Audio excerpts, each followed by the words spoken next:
It was so intense on the afternoon session. Okay, back in Universe Sector 0057 Alpha. The Observer High Committee have notified me that unfortunately this time is suffering violence against women, and they're trying to do something about it in Canada. Luckily, us observers have managed to get over that particular problem well over several 100,000 Zarnax ago, and treating all of our 3 species equally. But bipedal life forms, what are you going to do? Anyway, again, there is a concern of unknown operatives working through conduits to disrupt the proceedings again. So I will record the entire thing as a memory upload, and hopefully we can neutralize the unknown conduits before they cause any trouble.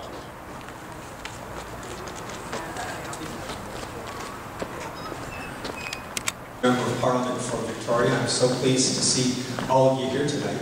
I first would like to begin by recognizing that we're meeting this evening on the traditional territory of the Algonquin, currently the Esquimalt and Songhees First Nations, and I'm really pleased to host such an important meeting tonight. We've joined here tonight by 2 very talented, young people who are poets, and I'd like to begin with them. US President John Kennedy said once that if more politicians knew poetry and more poets knew politics, the world would be a little better place, and it is. I think he's right. So we're lucky to have, first off, Morgan Purvis tonight. Morgan is Victoria's Youth Poet Laureate, and you may know her as well as the organizer of Victoria's Spoken Word Festival, or from Victorious Voices this past week. So please help me welcome Morgan Purvis.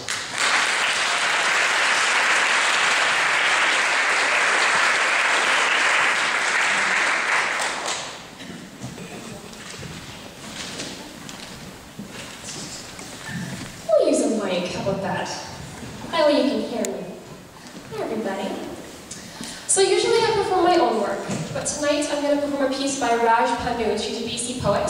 It was published in the Capilano Review in a women's edition.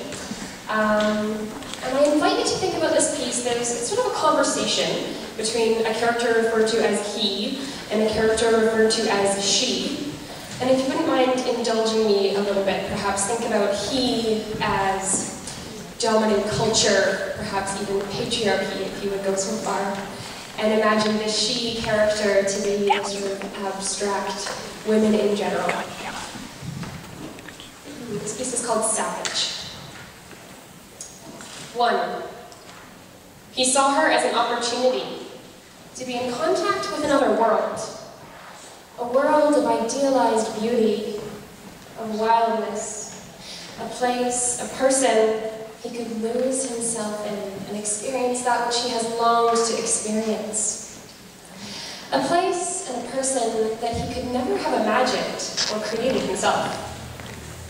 That which he would usurp, possess, annex, obsess with, peered at like deep sea water fish, and then photographed. 2. With the arid land he makes for labor, does he realize how strong he has forced her to become? 3.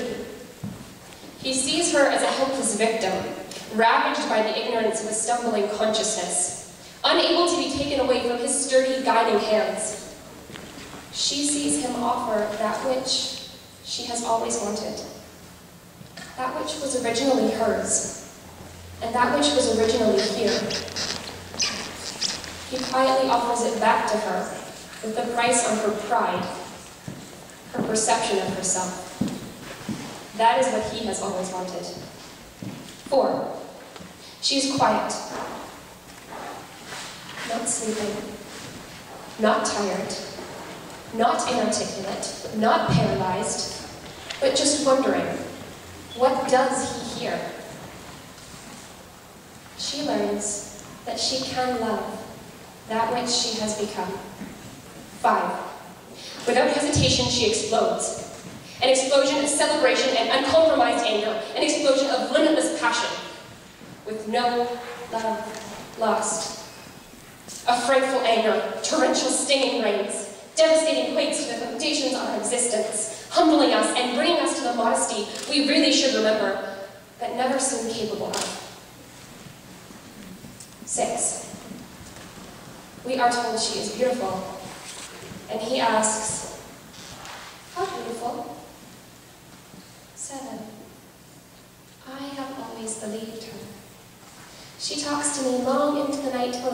crickets and deafening palm trees that swish to no end. 8.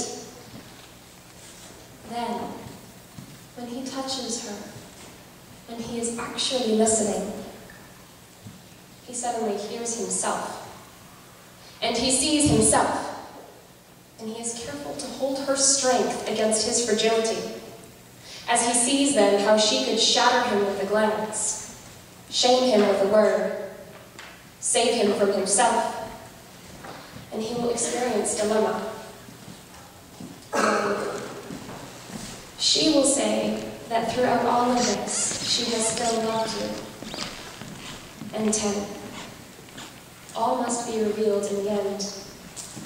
He will hear her say, for all this time I have been putting my agenda aside for you. Thank you, everybody.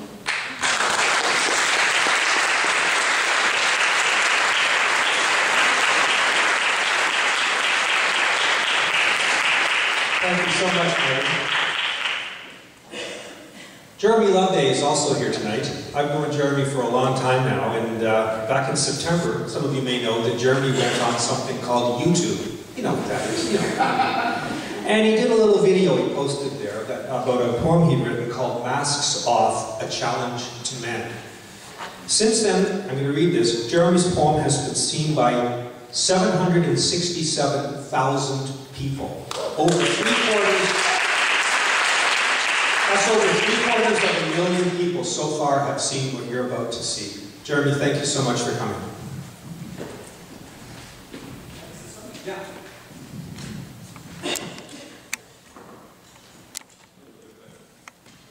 Hello, everybody. I was actually asked to write this poem for Walk a Mile in Her Shoes in Victoria last year, and it was really an honor to perform it there, and I had some feedback from Gagan and Billy while I was writing it, it was a really tough topic to write about, and it took me a long time. It was actually a poem that I wanted to write for years, and I didn't know how to approach it. And then it sort of took a lot of reflection. I realized that if I'm going to talk about gender violence, the only way that I can talk to that subject is as a man, and I have to talk to other men about it. So that's where I approached this poem from, and it's called Masks Off, A Challenge to Men. It's all too familiar. Fault lines written by tongues, bitten by silence.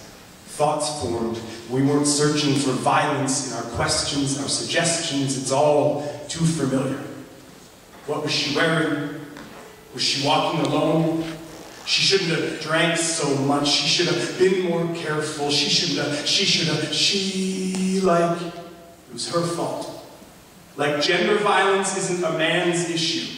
Like men can't help themselves. Like the responsibility for one's own actions doesn't fall on one's own shoulders. Like men don't have the power to change how men act. And I remember as a young teen learning the facts.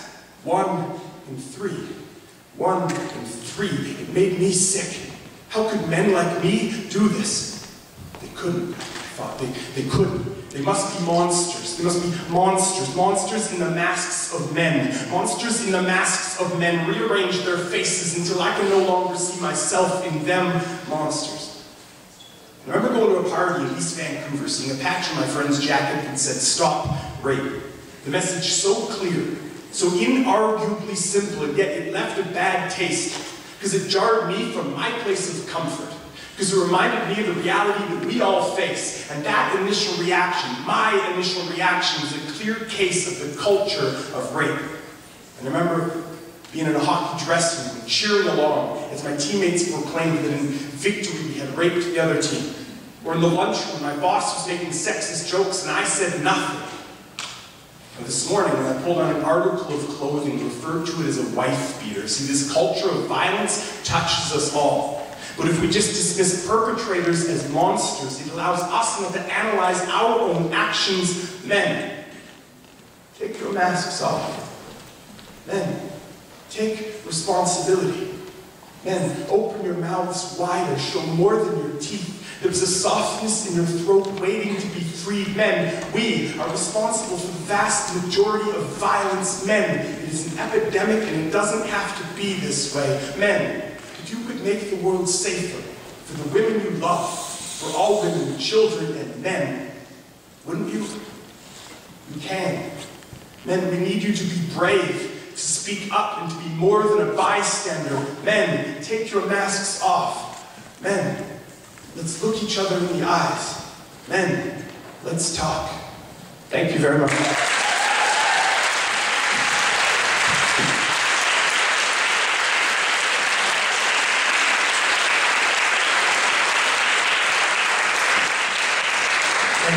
Thank you very much.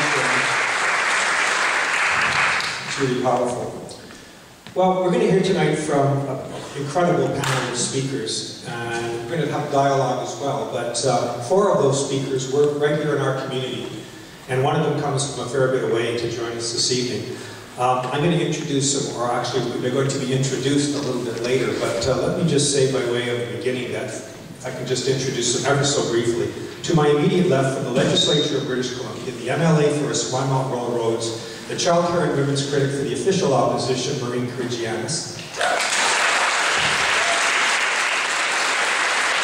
Next to Maureen from the Bridges for Women's Society, Victoria Pruden. Thank you. Next is from the Victoria Sexual Assault Centre and the Women's Transition House for Victoria, McKenna Riley. And from the BC Association of Aboriginal Friendship Centres, Jeanette McInnes. Now, before I introduce you to my friend and guest from Ottawa, I'd like to just say a few words about why I was so pleased to convene this meeting tonight and why this topic matters to me. If you can just indulge me for a moment, I want to start with a few statistics because they're quite sobering. If tonight is an average night, across Canada, about 200 women escaping violence will be turned away from emergency shelters because they're full. If tonight's an average night, they're full because every day more than 3,000 women, many with children, flee their homes to escape violence.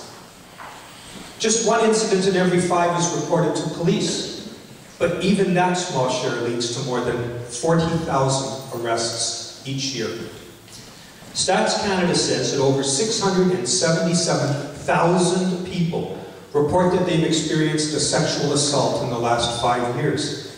And twice as many, that's over 1.2 million people, have experienced violence from their partner. 1.2 million. And of course, we all know those numbers are much, much larger. I can think of no definition by which this isn't, as Jeremy used that word, an epidemic. It's a crisis in our country, and it's an unacknowledged crisis. In Parliament, Nikki and I, well, we've had a chance to work on a whole bunch of things. And there's a tendency sometimes to say, well, this is an economic issue, this is a health issue, this is a veterans issue, a students issue. And in planning this event, I heard some people say, oh, this is a women's issue tonight. Well, I strongly disagree. It is not. We have to recognize as a community that the safety and dignity of each individual is inextricably linked to that of every other individual in that community. When we live under the threat of violence in our homes, our streets, our campuses, the well-being of all people and our whole country is diminished. Anti-violence work is complex and specialized. We had a meeting this afternoon and learned a lot more about it because there's so many barriers that still need to be broken down, from misogyny to transphobia. Sometimes this work occurs in very small circles, but that work benefits us all. It's about building a better, safer, richer world for all genders.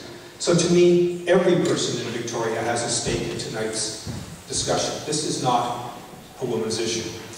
But I also want to say something to the men here tonight. It's important to speak plainly because we're talking about, it's in large measure, male violence against women. We know that men are the source of violence, but I want to thank you, the men who are also in the audience, for proving by your presence here tonight that we all can be part of the solution.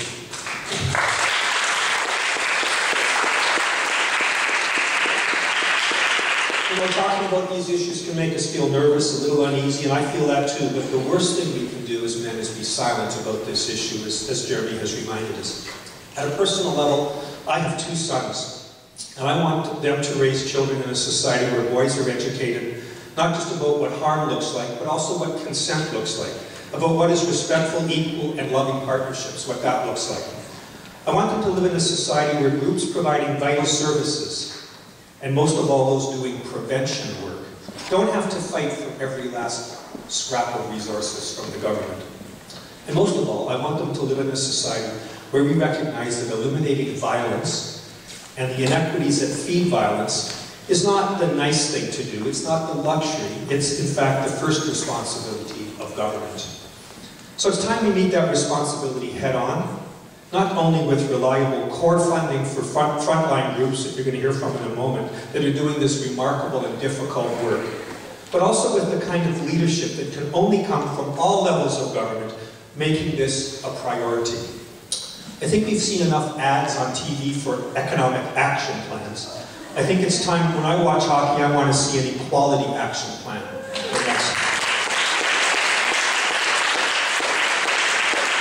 So with that in mind, I'm absolutely thrilled and honored to introduce someone who's dedicated an enormous amount of time and energy to pushing the federal government toward taking just that kind of action.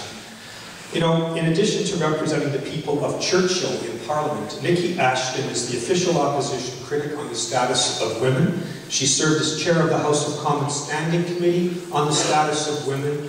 She's been an enormously strong voice in the fight for pay equity, same-sex marriage, gender equality, and in particular lately in calling for an inquiry so long overdue into the missing and murdered Indigenous women. A passion of hers, I can tell you. She's worked on everything from recognizing the role of women serving in the military and the RCMP to applying gender-based analysis to public policy. It's really been, for me, as a sort of rookie in Parliament, an enormous pleasure to work beside her in Ottawa, and I'm just thrilled for her now to be in Victoria. Now, I know that Nikki's a little thrilled to be here too, because she called her partner in Thompson, Manitoba today and was told it was minus 26 degrees. So I think she's thrilled for a lot of reasons to be here. Thank you so much for coming.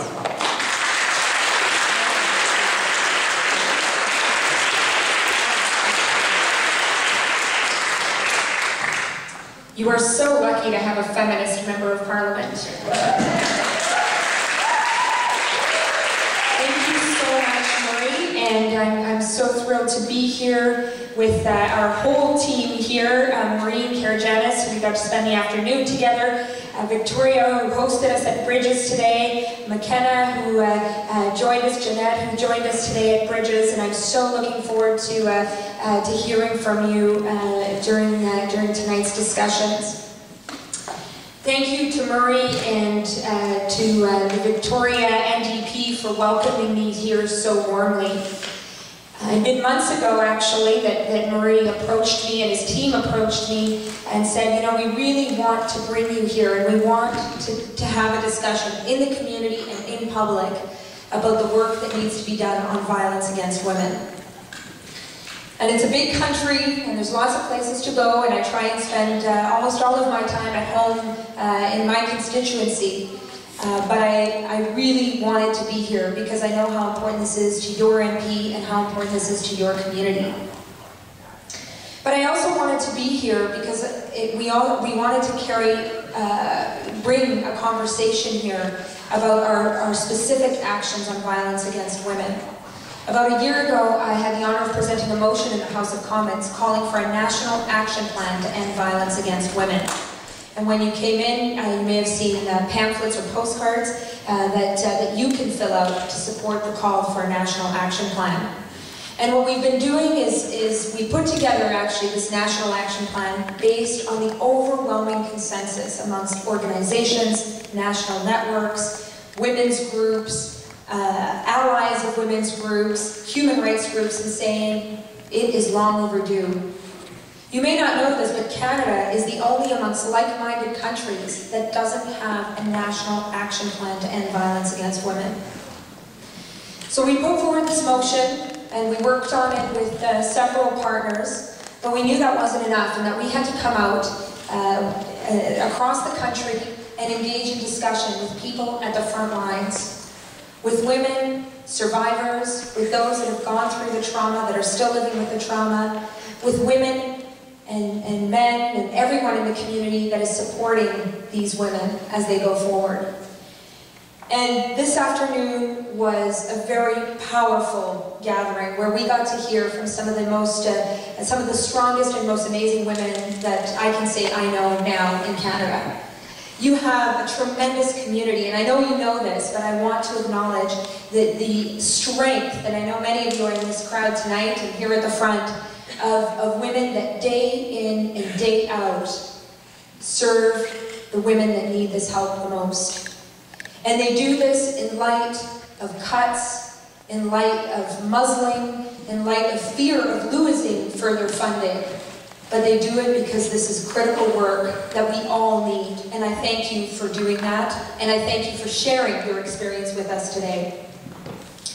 I'll be carrying forward this message to Ottawa, as we're doing from all of our gatherings. Tomorrow we're actually going to Nanaimo, and then Sunday we're going to Vancouver, where we're having several meetings as well to talk about the motion, but also broader action on violence against women. We also talk about this in a very dark time. Now I know there are very dark clouds here provincially. We heard about it from people that work in the service, in providing services, people that depend on the social safety net. And of course, that's coupled with what I would argue is one of the most toxic governments in Canada's recent history, and certainly recent decades, when it comes to women's rights. In fact, I would say, and I know I've had this discussion with a number of hardcore feminists that have been around this block many, many times, is that Harper unleashed, right from the get-go, the first day that he was elected in 2006, a real war on women. And even though he waited to build up support, to get rid of some social programs later, to go after EI or immigration, or however he deems his priorities to roll out, it was women's equality that he went after right off the bat. We saw it with the way they changed the mandate of Status of Women Canada and where they removed the word equality. We saw the way they cut advocacy right off the bat and silenced hundreds of organizations across this country. We saw it the way they cut research funding to organization after organization. We saw the way they attacked Statistics Canada. And we all talked about the loss of the mandatory long-form census. And I know many of you know in this room that one of the greatest losses of losing that mandatory census is an understanding of what work women do, and particularly their unpaid work. We've seen it in the way they've chosen time and time again to go after a fundamental right that women in this country have fought for, the right of a woman to choose what happens to her own body.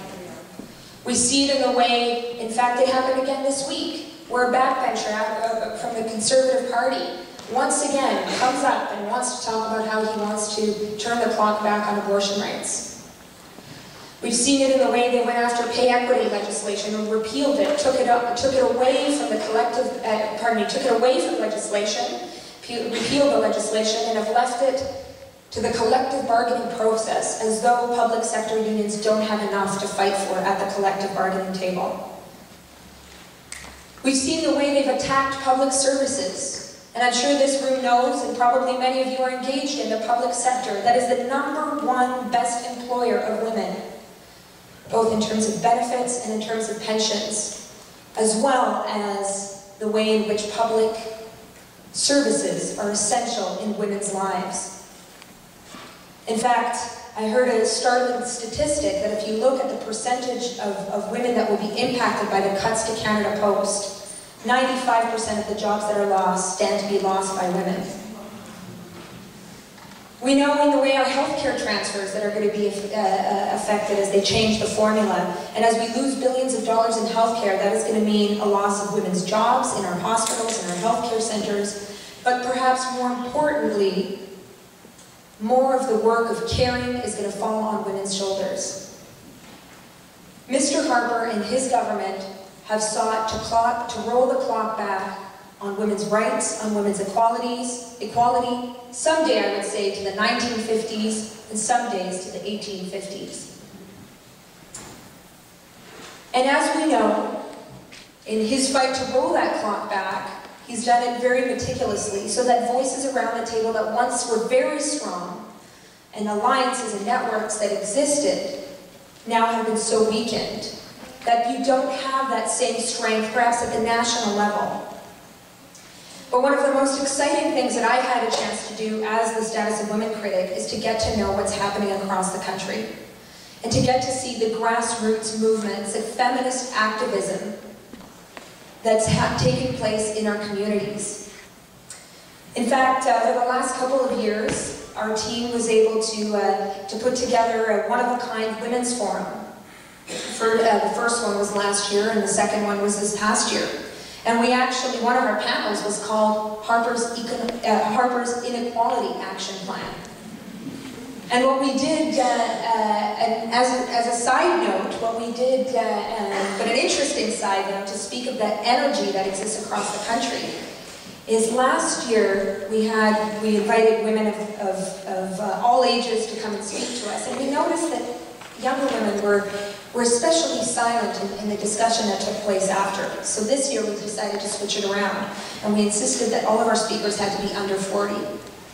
And it created tremendous energy. And what we realized, and some of the myths that are out there that were busted about how women are fighting for equality, how women are fighting for reproductive rights and sexual rights, and how they are fighting to make sure that intersectionality is a key part of our fight for equality and our engagement of trans sisters and brothers in the fight for equality.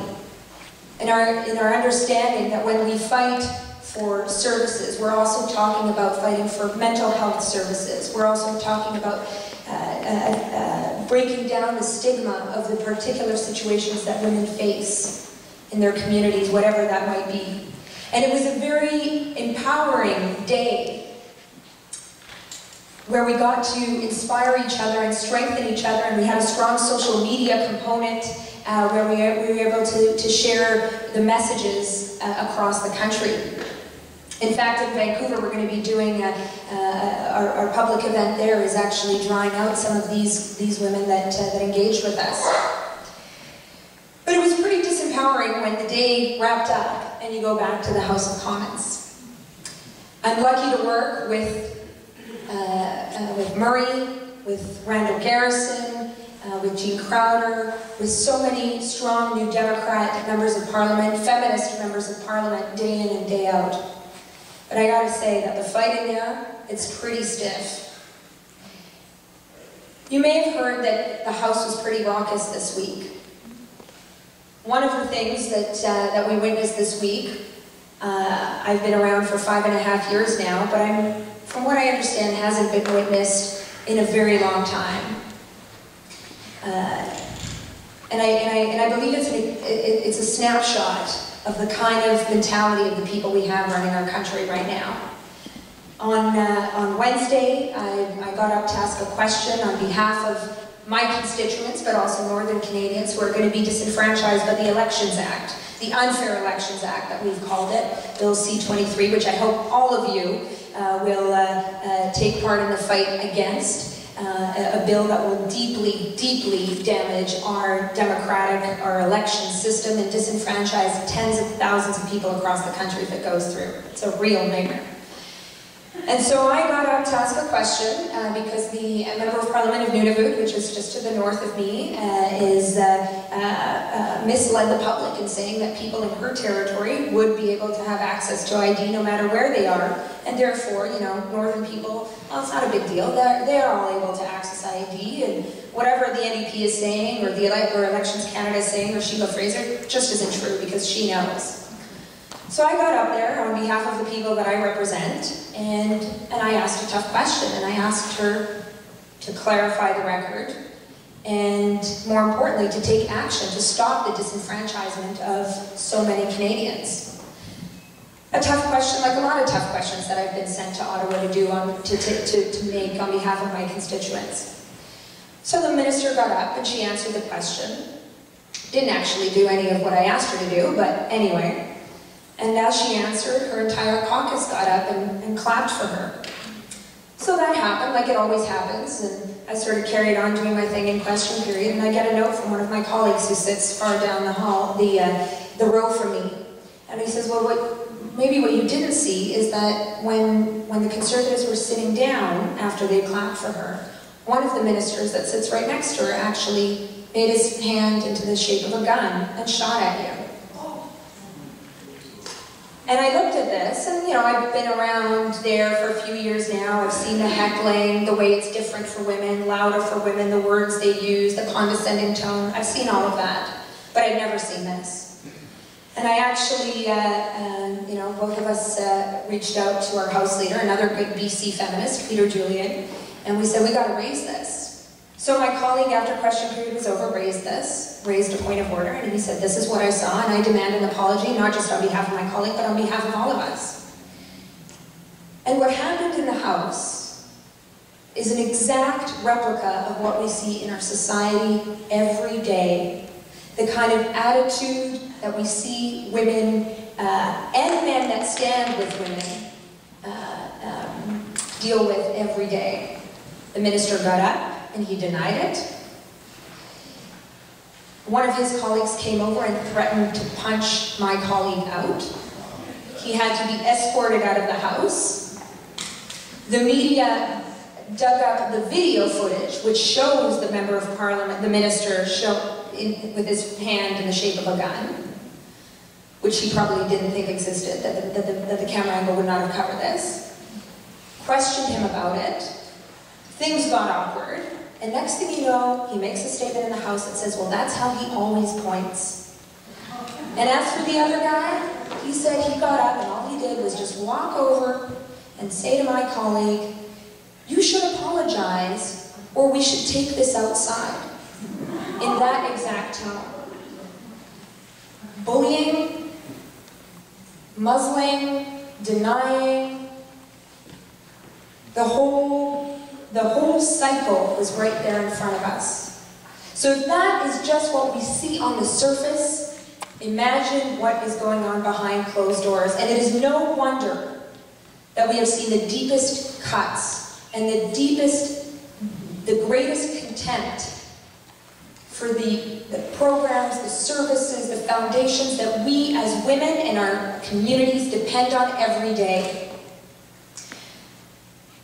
So that's why we're here. We're here to support the fight for equality in our community, to support leaders in our community who are fighting for equality every day, because that's what they do, in providing the services and advocating and speaking out. But we're also here, and I'm asking you to be here and continue in the national fight. Because living in such toxic times means that we do have to come together. And yes, the environment is under attack. Yes, Indigenous peoples and their rights are under attack. Indigenous women's rights are under attack. There are so many parts of our country and people in our country that are in the crosshairs for Mr. Harper and his government. But I believe that as women, and often as leaders at the grassroots level and at other levels as well, that we need to muster the strength and make sure that as we're fighting for all of these things that are important to us, that we don't forget that women's equality and the need to not roll the clock back on our rights is at the front of the line. And that is very much connected to making a serious change in terms of our political leadership in the next election. Hear, hear.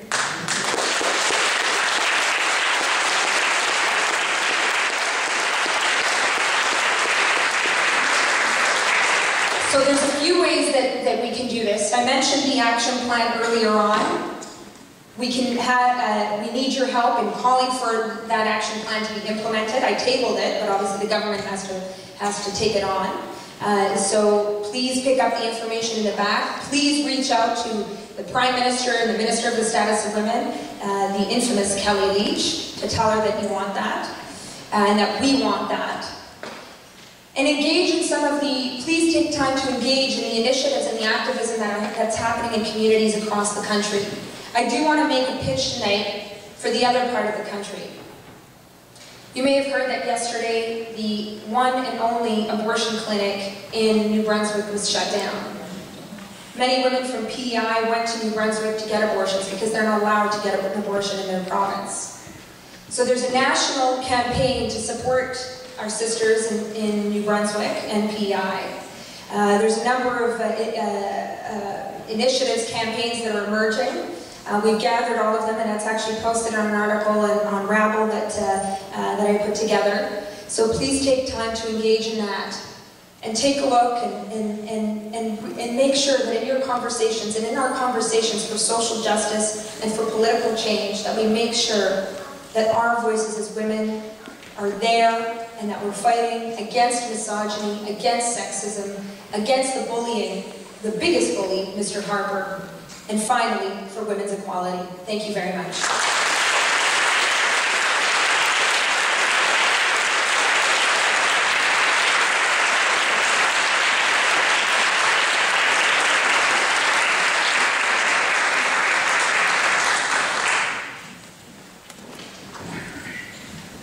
So we have a number of amazing speakers here with us tonight, and I want to introduce all of them, and then I will let them have the floor, and then I will be just so happy to listen.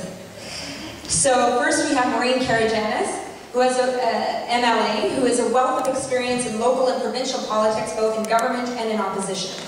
She has represented Esquimalt Royal Roads in the BC legislature since 2005.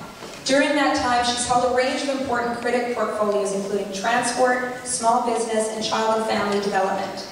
Currently, she serves as the caucus whip and the official opposition's women's critic.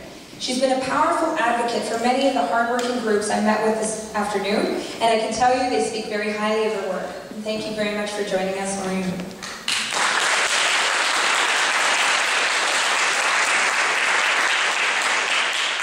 Victoria Pruden is the Executive Director of the Bridges for Women's Society. This afternoon, Bridges hosted an incredible meeting of local organizations that are working on the ground every day to end violence.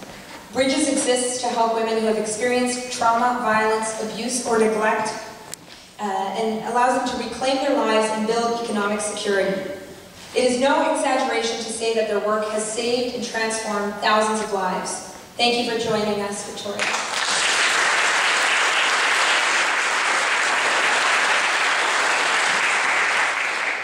McKenna Riley has spent more than 3 decades working in the nonprofit sector to end violence against women. She's been a volunteer, a board member, a lobbyist, and a frontline worker. Today, she is here as the Executive Director of the Victoria Sexual Assault Centre in the Victoria Women's Transition House. A warm welcome to McKenna Riley. Thank you.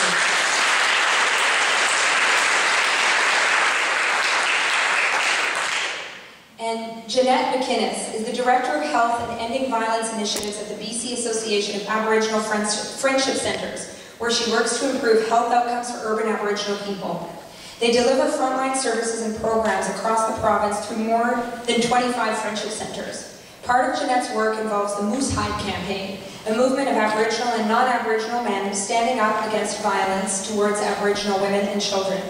I want to thank you very much for that work and a tremendous campaign. I'm proud to wear my moose hide, which is actually at home in northern Manitoba.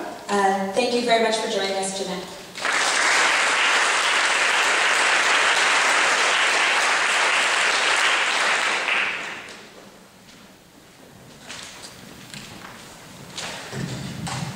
Great, thank you very much. Thank you very much, Nikki, for a very warm welcome, and to Marie as well for a warm welcome here tonight. So, much like Nikki, we've had a pretty raucous time in the BC legislature as well, and I'm going to talk a little bit about that here today.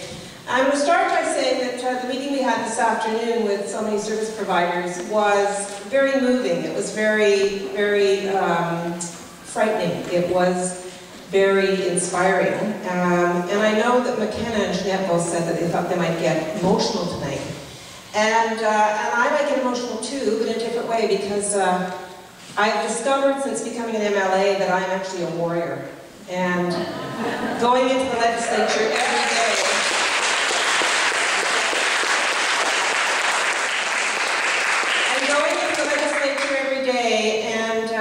And doing battle is something that I have enjoyed more than I would have ever anticipated in my previous life.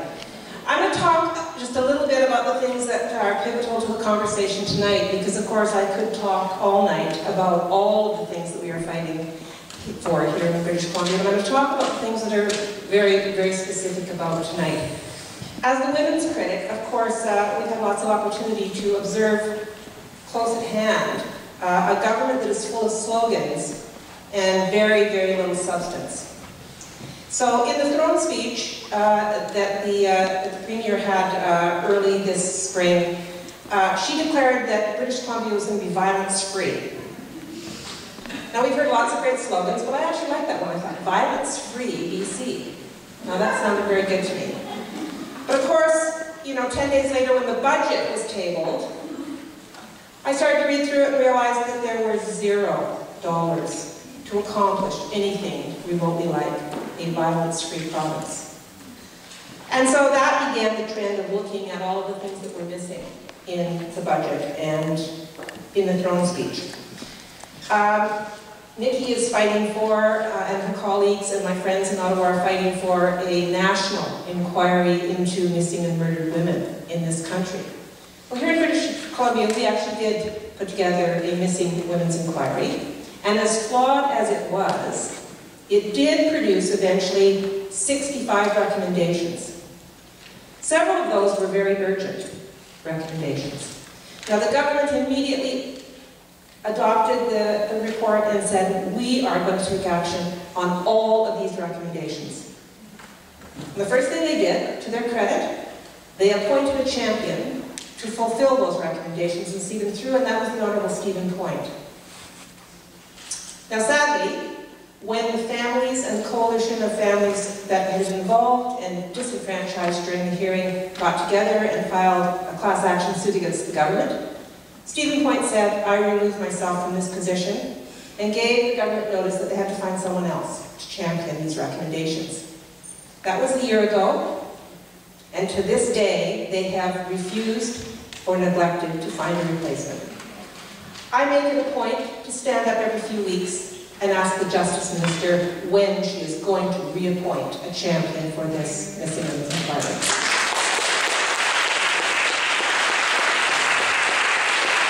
There were two other really urgent recommendations that were easy for the government to fulfill. One was to put adequate resources, core sustainable resources, into those services that were available to women and men in the sex trade, the most vulnerable individuals in the sex trade who had been unduly caught up in the missing women's inquiry. Well, Marion Little is here tonight. She can tell you what a poor job the government has done on that. Because in fact, there are only 5 organizations that do that. And the one that we have here in Victoria, Piers, that does phenomenal and outstanding work, not just to keep sex trade workers safe, but to keep all women safe.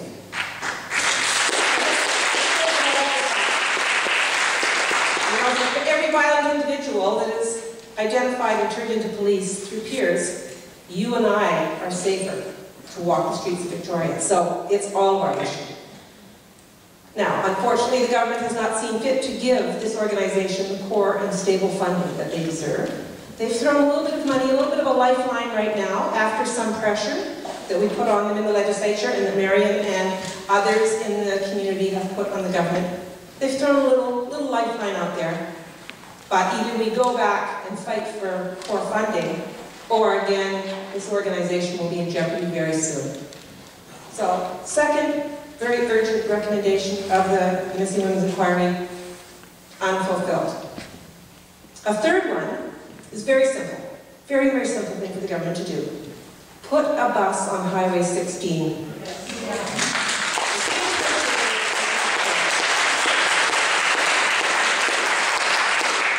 And the government has refused repeatedly to do it. They talk about it, they talk about thinking about it, they talk about planning for it, but they have yet to put a bus on. Recently, Greyhound services cut back the service along this highway, and the government did not do so much as pick up the phone to say, please don't do that. Well, as I mentioned earlier, I'm a warrior. So over the Easter break, some of my colleagues and I are going to go up to Prince Rupert and drive the Highway of Tears. We're taking a videographer with us. We are going to blog our journey. We are going to meet with communities all along the way. We're taking a big enough vehicle that if women are hitchhiking, we're going to pick them up.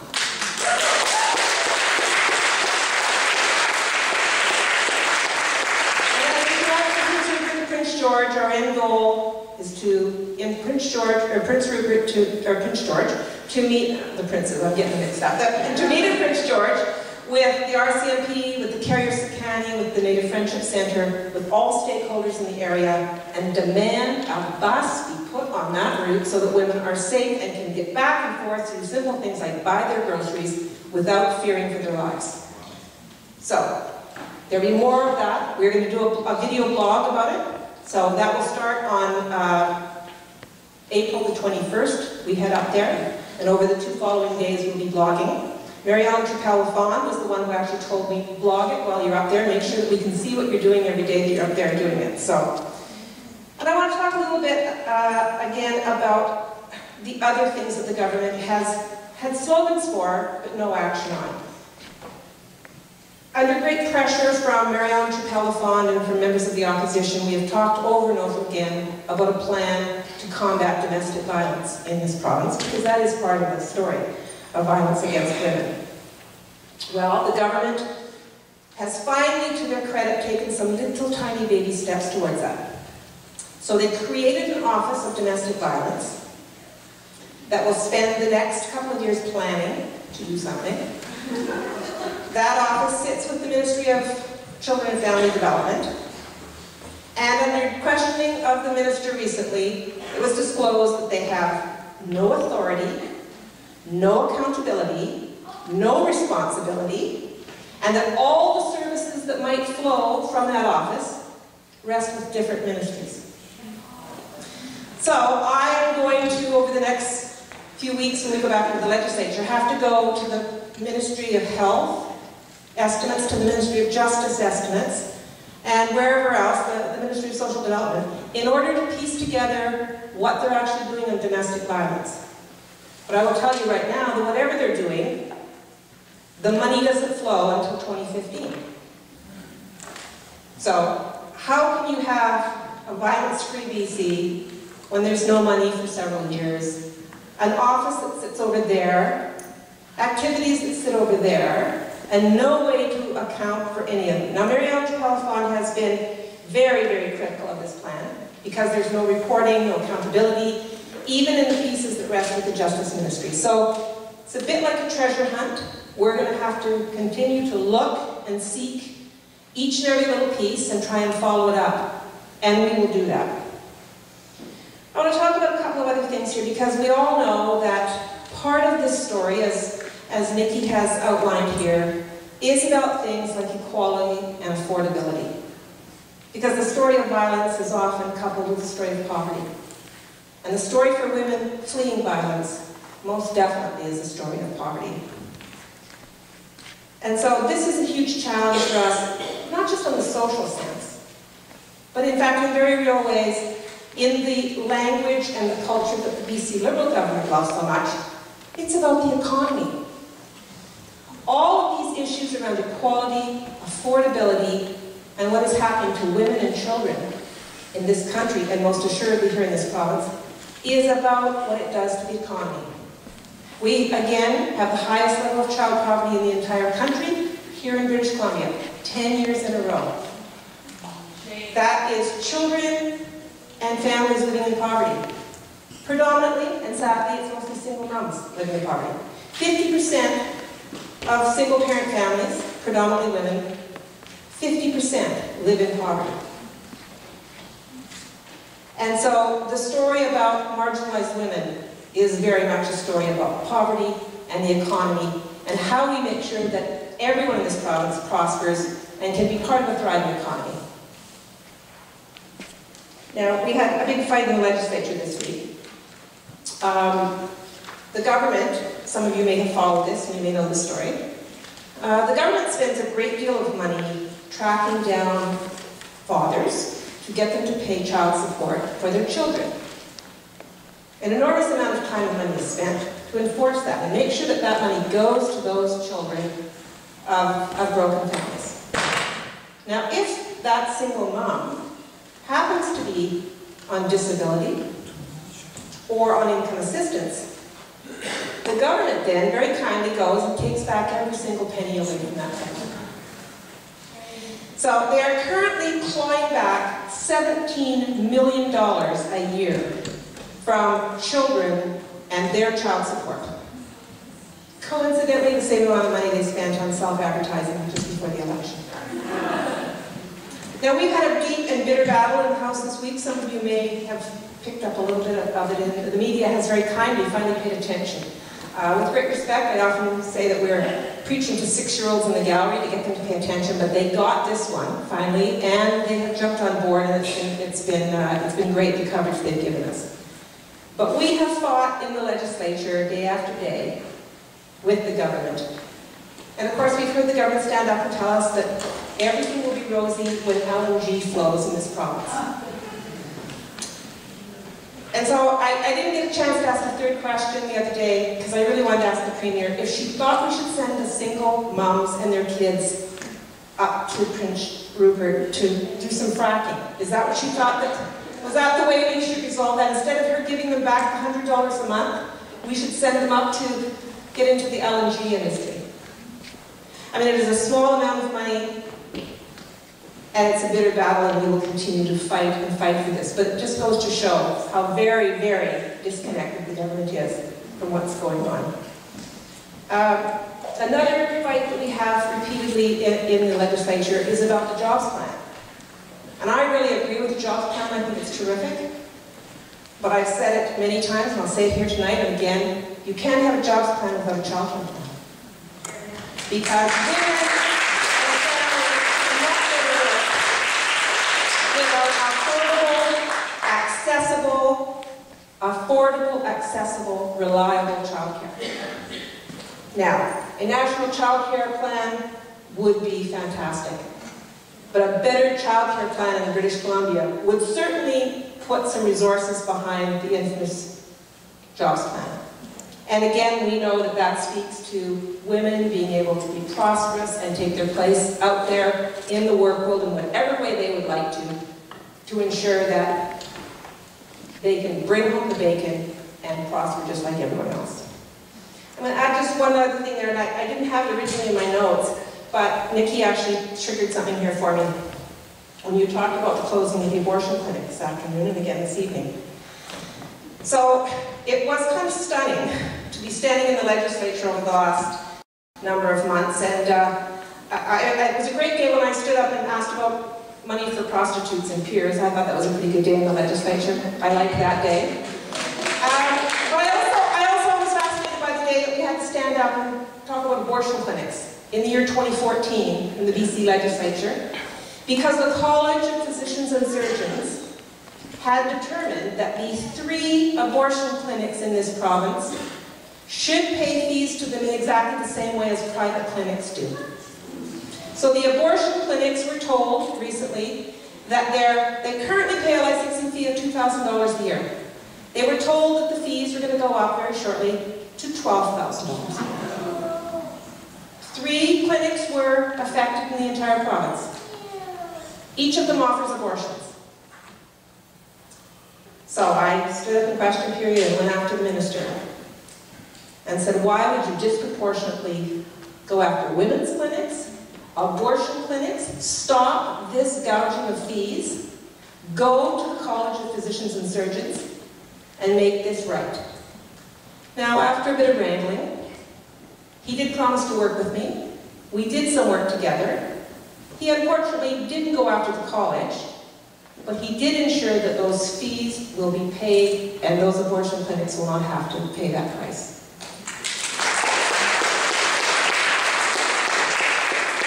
But it seemed to me, as I looked at the pattern, which is what Nikki's talked about, of what the federal Conservatives are doing, I realized that sadly, a government that has currently been led by a woman has disproportionately begun to attack every single woman's service and support in this province.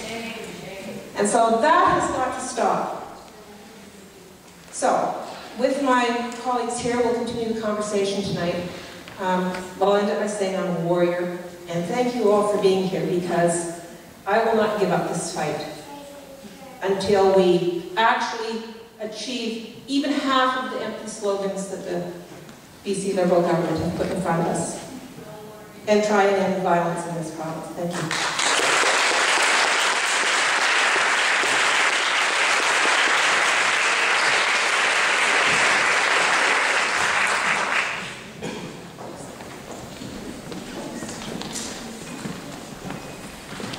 All right. Okay, so my colleague to my left here, McKenna, is encouraging me to speak while seated, so that we can kind of get a trend going that might help the comfort level. I told McKenna earlier as well that I do love being on a microphone, and if I stand with one, I usually have to wrestle it out of my hands. So, good evening, everyone. I'm introducing myself in the Indigenous language of my family, the Cree language, just because I can.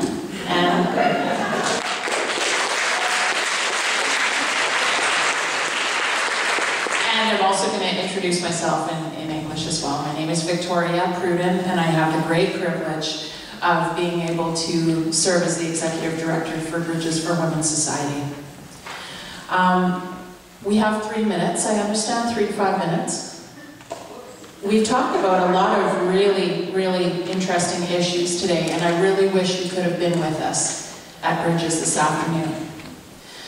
You know, I believe that we're all here because we believe in the issues talked about tonight. We believe in ending violence against women, and I want to say thank you to all of you who came here tonight.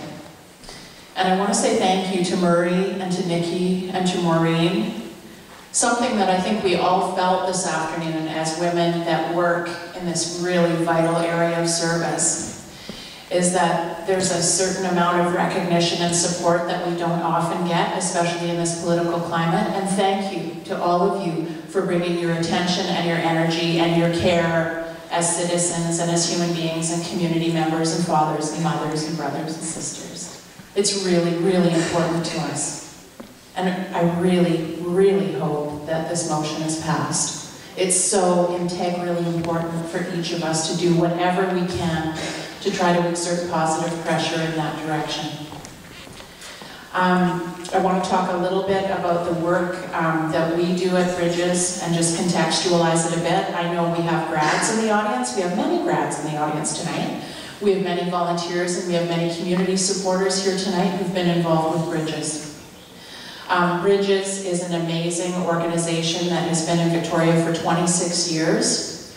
It's a deeply feminist organization, and I'm so proud that we're a deeply feminist organization. 26 years serving this community, and given the political changes that we've all been through, it's a miracle. And yet it's not. It's the work of a lot of hard-working women in our agency and a lot of women and men in our community to keep us going. In terms of a continuum of service, Bridges provides a very important service to women who have either left violent relationships or maybe suffering, I shouldn't say suffering, experiencing the impacts of trauma, abuse, violence, or neglect, whether as children or as adults. I'm sorry, I'm getting emotional now too. McKenna and my colleague Jeanette said they might get emotional tonight, and I thought, oh, I'm not going to get emotional about this, but how can you not get emotional about this? We provide a very specialized service to women in our community. We provide trauma-informed services. We are committed to working in an anti-oppressive way with our clients, with each other, and with the volunteers that we work with in the community. We work in a blended way where we're working on healing and personal development and helping women work through trauma, and we're also preparing women to try to achieve economic security and independence. And we believe that it's integral in terms of ending the cycle of violence to help women to be well, to be confident, to recognize their skills and abilities and be able to manifest themselves as economically secure women.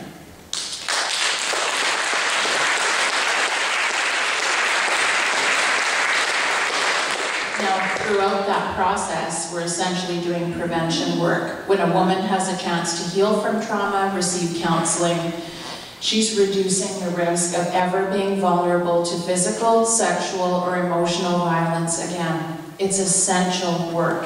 Her children and her friends and family in her circle then can benefit from the personal growth that she's achieved and the success that she's achieved. We had a chance to talk about a lot of things this afternoon, and like my colleagues on the panel and other colleagues in the audience, Marion being one of them, women who experience violence and trauma are often, coexisting with all kinds of other challenges, and some of the typical hot issues that we're facing daily and that our clients are facing daily are extreme issues of poverty. The average client that we work with lives on $26 a week. That has to pay for food, all incidentals, utilities, extras. If she's got children, she might live on $34 a week. For most of us, we've got the privilege of not having to be in that situation. It is so incredibly hard, and these women are warriors to be making it on that amount of money.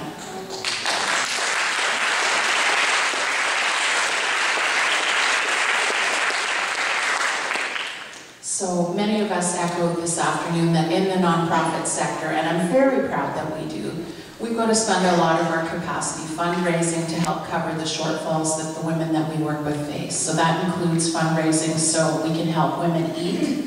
They can eat well so that they can heal, they can learn and do the work that they need to do. Sometimes we need to subsidize childcare costs. Someone needs to be able to be in school, they need to be in programming, they need to be in counseling, and their childcare subsidy hasn't come through. Income and food security are huge issues for our women, and they're compounded by compromised safety and dealing with all these impacts of trauma.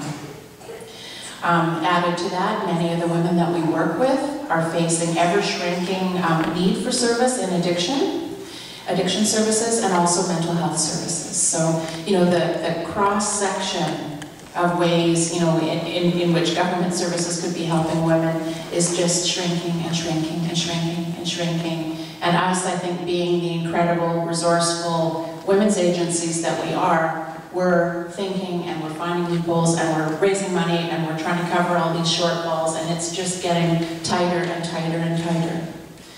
So, I don't want to talk about just everything that's wrong. I'm going to close by just offering some hope.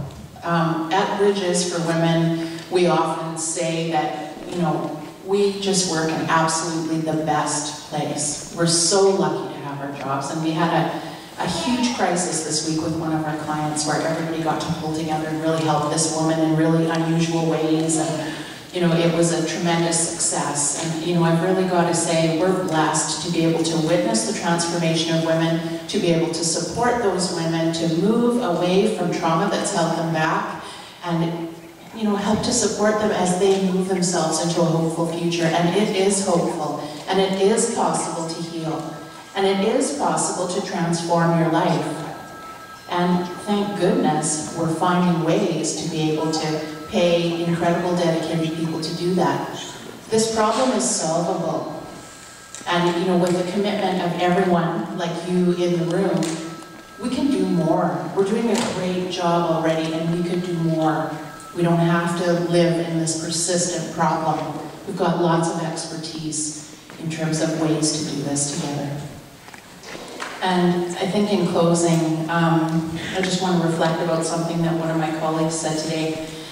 Marion Little, the executive director of Peers, said to us today that she believed, and she was reflecting, that the way that sex workers, are treated in our country and in our province and in our city is really a mirror of how women are regarded and how our society regards women.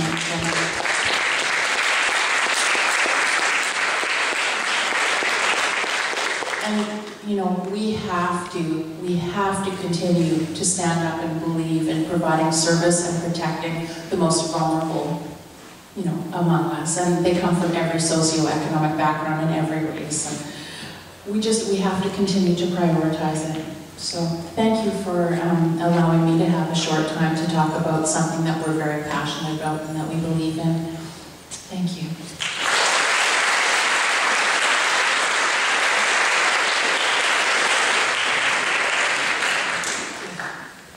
I wasn't sure I was going to get the microphone away from her, so she was kind of eyeing over that direction to see when I was coming. So, just in the matter of time, did you want us to speak just a little bit so we mention? Okay, great. That's what I prepared. Okay, so I'm going to take this in a little bit different venue because I'd like to talk a little bit more about gender inequities. And so, in our society, gender inequity is visible in many areas, including politics, religion, the media, cultural norms, and the workplace. Both men and women receive many, many messages, both blatant and covert, that men are more important than women. This fundamental inequality creates a rationale for humiliation, intimidation, control, abuse, and even murder. In this context, it becomes easier for a man to believe that he has the right to be in charge and to control a woman, even if it requires violence. This is not only wrong, it's against the law. Violence against women is rooted in the belief that women deserve less social power, and it is therefore acceptable, maybe even necessary, to exert power over them. This mindset has driven many forms of violence, such as racism, homophobia, transphobia, classism, ageism, and religious persecution. I oversee 2 agencies, so I'm going to talk a little bit about sexualized violence and also about domestic violence.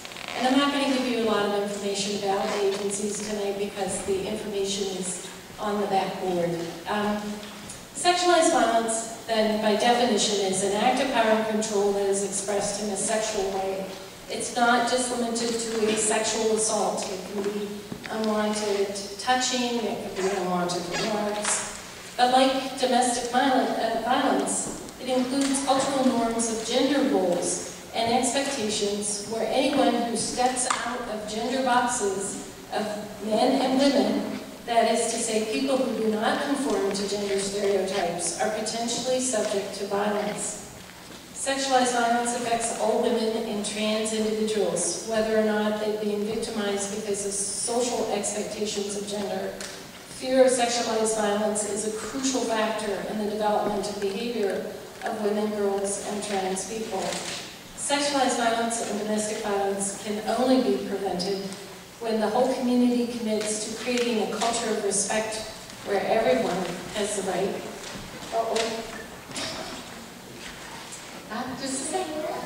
to live without violence.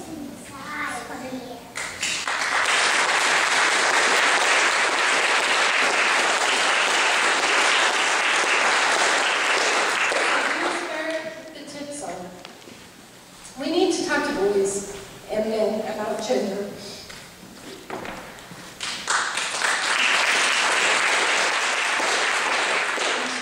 What it is to be a man and the ideas of femininity that devalue women.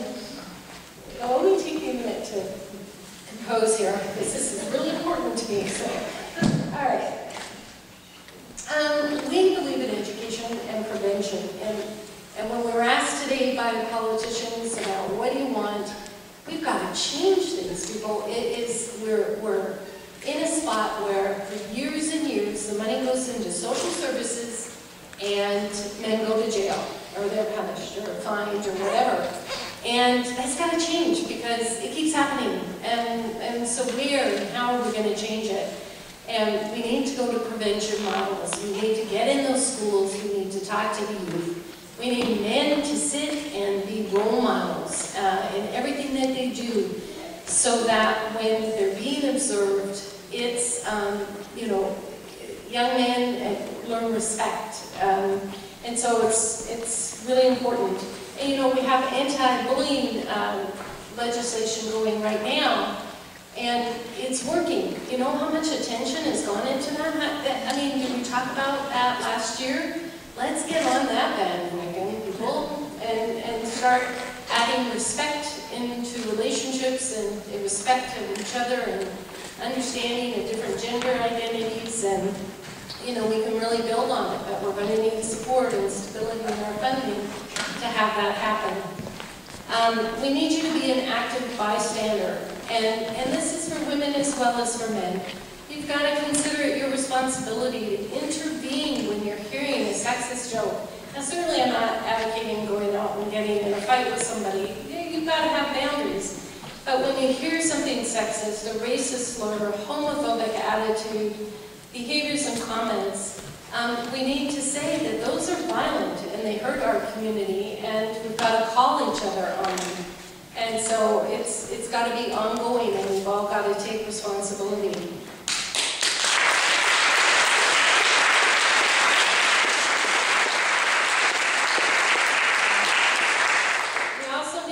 No to slut shaming. There is no such thing as a slut.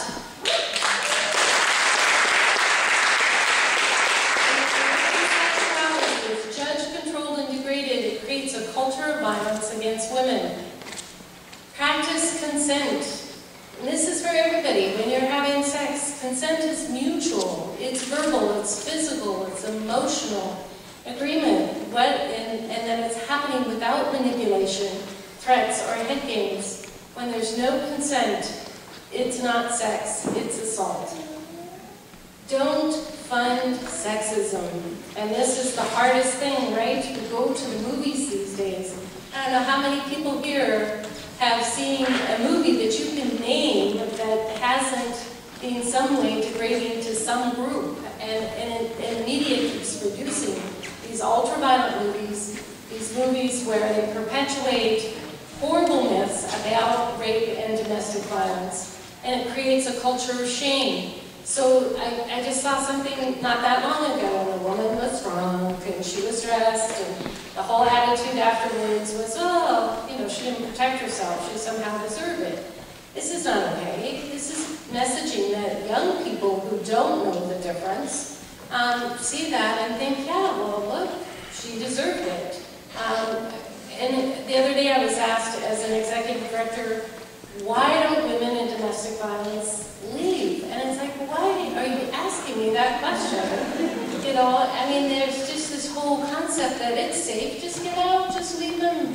But this is the highest time period of extreme violence, and women are being murdered, and you know, they lose all their financial and emotional support, and you know, it's not easy to leave. And people leave, they come back, they leave, come back, but who are we to judge? Who's giving us the messaging that it's a simple answer? Why aren't we saying, why are men abusing women in their relationships? And it goes back to the very beginning of you know, what I was saying as far as gender violence. So it's important for us all to remember that it's never the victim's fault. It's the perpetrator who's responsible for their actions. We need strong laws to hold them accountable, and there's no excuse that boys will be boys.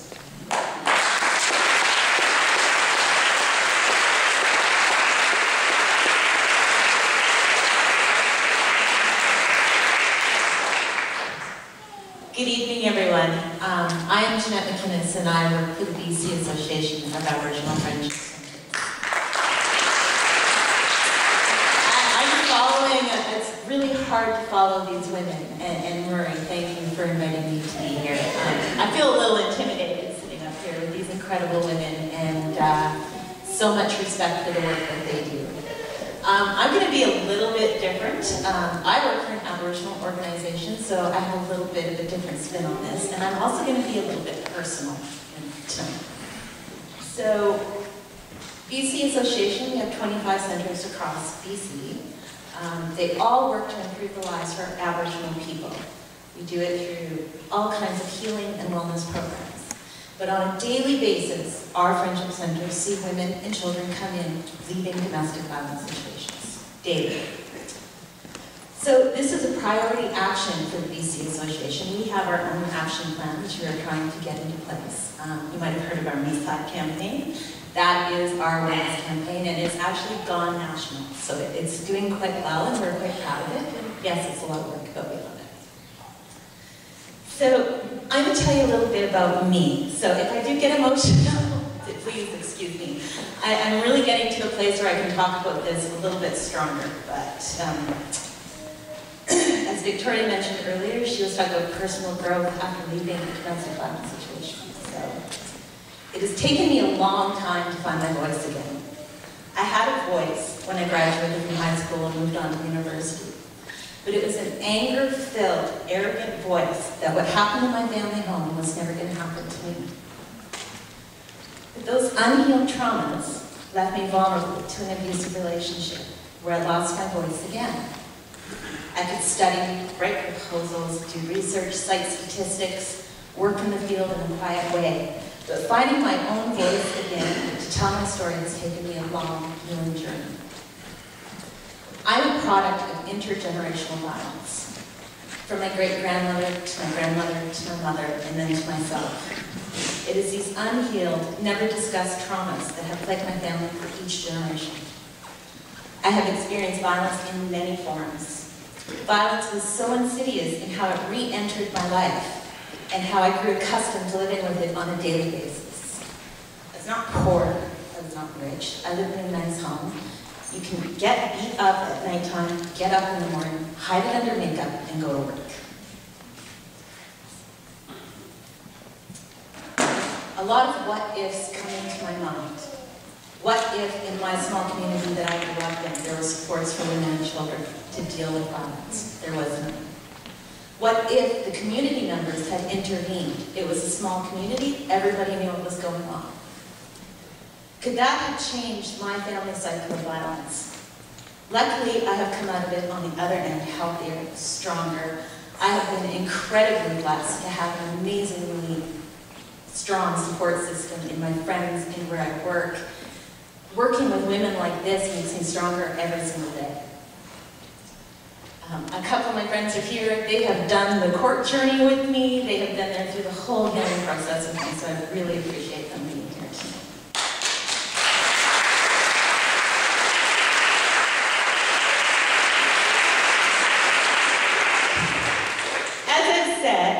I'm lucky. I came out stronger and healthier, but so many women are not as lucky as I am.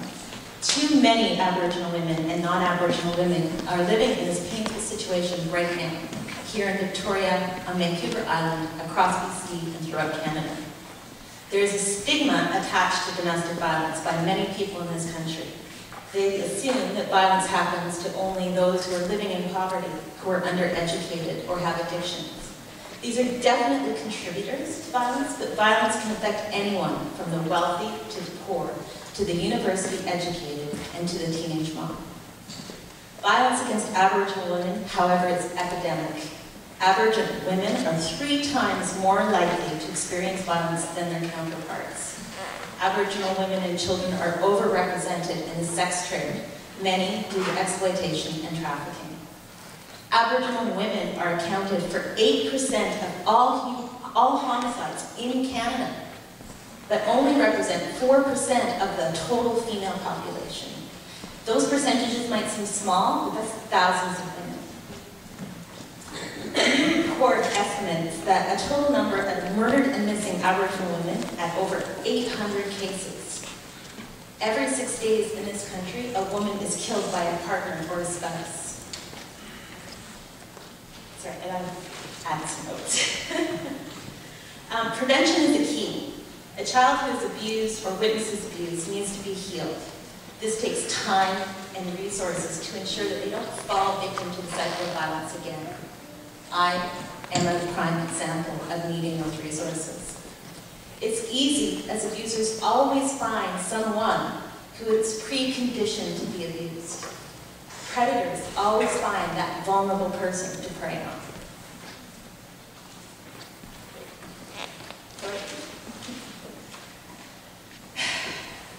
When predators like Robert Pickton can live and prey on countless women for many years and go unnoticed, we are failing Aboriginal women and non-Aboriginal women in this country.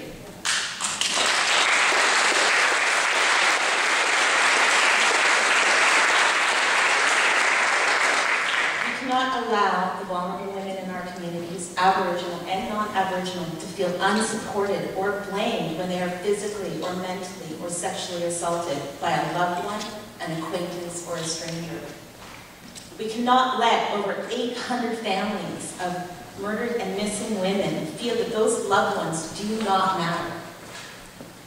All Canadians, British Columbians, Victorians need to take part to end violence against women and children. They need to ensure that those services and programming in their communities are supported and funded. There needs to be policies in place to ensure that proper investigations into crimes against all women are investigated in the same way.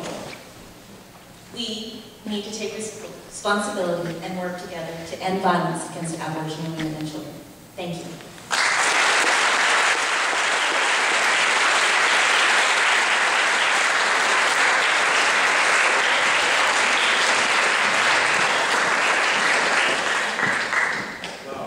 Well, thank you so much to all the panelists, and particularly Jeanette for sharing your very personal story with us. That's powerful. Now it's your turn. I want to thank our panelists a bit more later, but I just want to say it's your turn. If anybody has a question or a comment or would like to contribute to the dialogue, this is your chance. There's a microphone there. And don't be afraid. These things rather than the punitive approach, which is so tempting for us to follow through on. I spent many years in Manitoba and became aware that sometime around the beginning of the 2000s, the Manitoba education system, in conjunction with all of the departments that we talked about for BC, got together to make it possible for the education system to provide to schools that wanted to use it the Roots of Empathy program, which was designed by Mary Gordon, who's actually in Toronto. But the program is something that is valid from somewhere around grade 1 to somewhere around grade 8, using the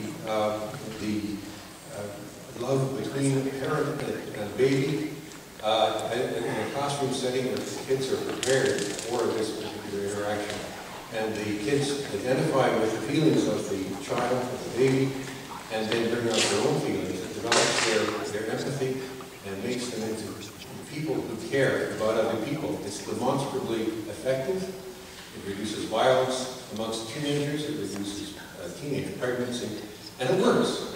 And it's funded in Manitoba from baseline funding in the education department, as I understand. Nikki can confirm this as to whether it's in fact active in your part of Manitoba. But I know that it was designed and put in place in the early 2000s with cooperation amongst about half a dozen provincial departments. It's worth funding, it's worth asking for, it works. It's demonstrably effective.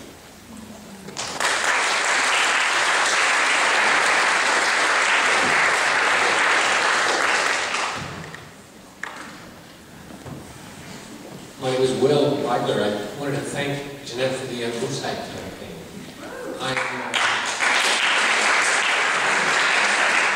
I'm astounded how many times people stop me and ask me, so what's that there? And I get to talk to them.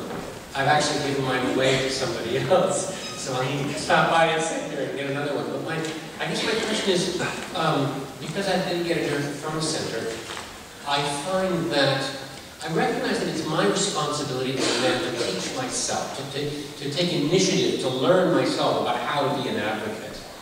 In that way, it's parallel to my responsibility as a settler to take responsibility to learn what I need to do to build reconciliation with Native people. So I'm wondering, though, if there's any part of the campaign that supports men who are looking for what we can say. So what's that about? You know, I mean, I do my best, but is that part of the campaign to sort of help us be better advocates?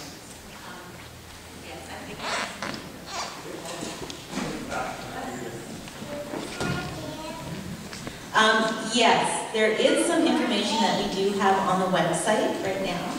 We are actually currently developing a workshop, which we will be able to take out into the communities and then help train people to be able to do that workshop on their own. So that is actually something that we're developing right now. If you keep in contact with us, we can definitely keep you informed of when it's ready and available. And I would certainly like to take the workshop and then be a person who continues to carry on. That would be lovely, thank you.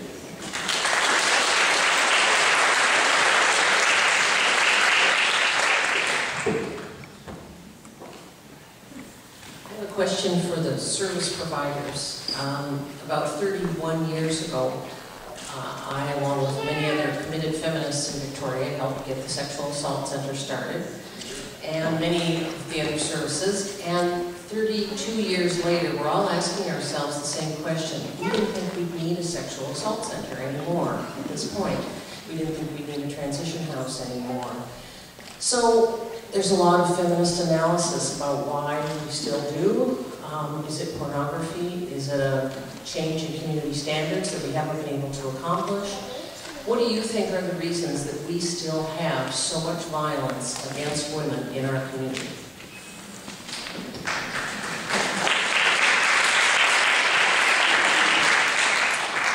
One of the things that is making people cringe these days is the use of the term rape culture.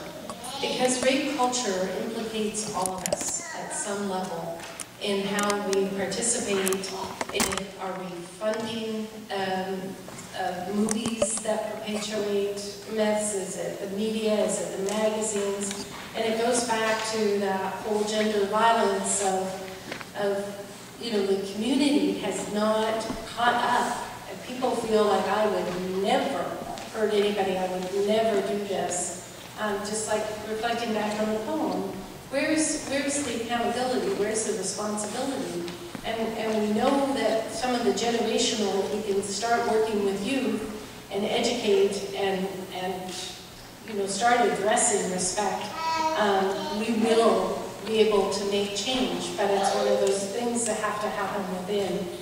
I do want to say that Project Respect with the Sexual Assault Center is amazingly effective. They're huge, they're award-winning, they have taken the program in ways that we never thought it would go. It used to be just a yes means yes and teaching youth about consent, but now they've dug deeper because that's where the roots of the problem are, in understanding their own gender and respecting other people's genders and understanding the violence that can come from not understanding that. Will it ever be over?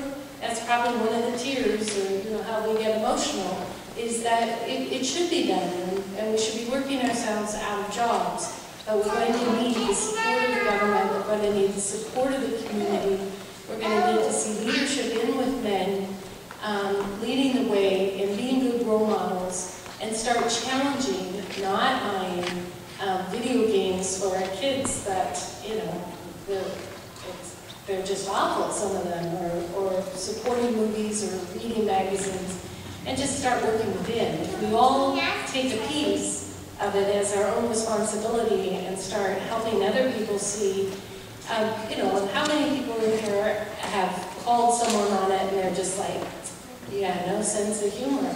Well, who's saying that? That's a very privileged person to tell you that you don't have a sense of humor when they've made a sexist joke.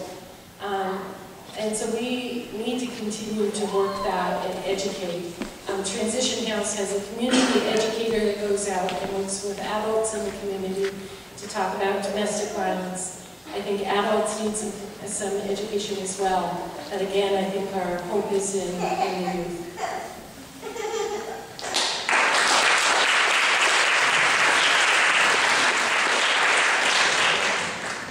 Hello, my good friends. My name is Marion Little. I'm the Executive Director of Peers Victoria.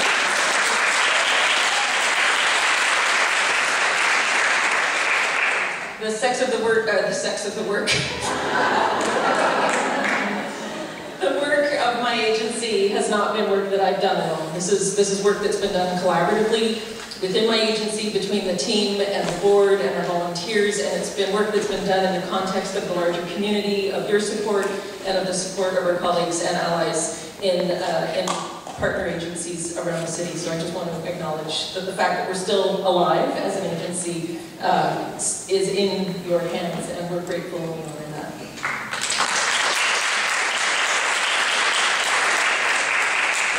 So many of you know that Peers serves about 500 individuals every year. We serve, what we know now from the research, is only about 20% of the sex work population in any given Canadian city. That means that in this city, there are easily over 2,000 sex workers, the vast majority of whom are hidden and who don't have access to services or supports, and who can't come out about their work because of the incredible violence that accompanies slut-shaming. And I want to speak very specifically to the relationship between the recent Supreme Court ruling of Canada and the reality of violence that women face and women-identified folks face in the wider community. The Canadian Red Cross Respected program tells us that violence can be predicted, and if it can be predicted, it can be prevented. UN Women, which is the new UN agency that started up a couple of years ago. You all know maybe about UNICEF, that is the agency that advocates for children. UN Women is the equivalent agency advocating for women. It's an incredible resource, and I encourage you to check it out. UN Women makes very clear statements around research that shows that the GDP of a country is directly proportionate to the well-being and health and education of the women in that country. It increases with the increased health and wellness and education of women in a country. Fortune 500 companies tell us that, and they don't care about the ethics of it, that if there are 30% or more women at the boardroom table and in the executive office, the profits of that company are vastly higher than the profits of other companies without female leadership and female-identified leadership at the executive level. So when we say that these are not just women's issues, we are at a financial and at a human wellness level speaking about the economic viability of entire communities, that when we address the wellness of women, when we protect women, we protect the entire community, including economically. This is not just, well, as if you could say just, but this isn't only a touchy-feely issue. It isn't, as Murray said, a polite, or was it Nikki that said that it's not just a polite thing to do, but this is the first responsibility of government. And it's the first responsibility in terms of human rights. It's also the first responsibility in terms of economic stability. In Finland, they've done incredible work since the 70s around bullying and violence prevention. And we were challenged by McKenna to be active bystanders. And Dan Olvius, who's been doing incredible research around violence prevention in my thesis supervisor smiling at me over there in the corner. Dan Olvius, who's done incredible work around violence prevention in schools in Finland, has essentially, through his work that they've been doing since the 70s, we really only got on the bullying bandwagon very recently. And I would challenge that our approach to that is not as comprehensive or as thorough as it should be.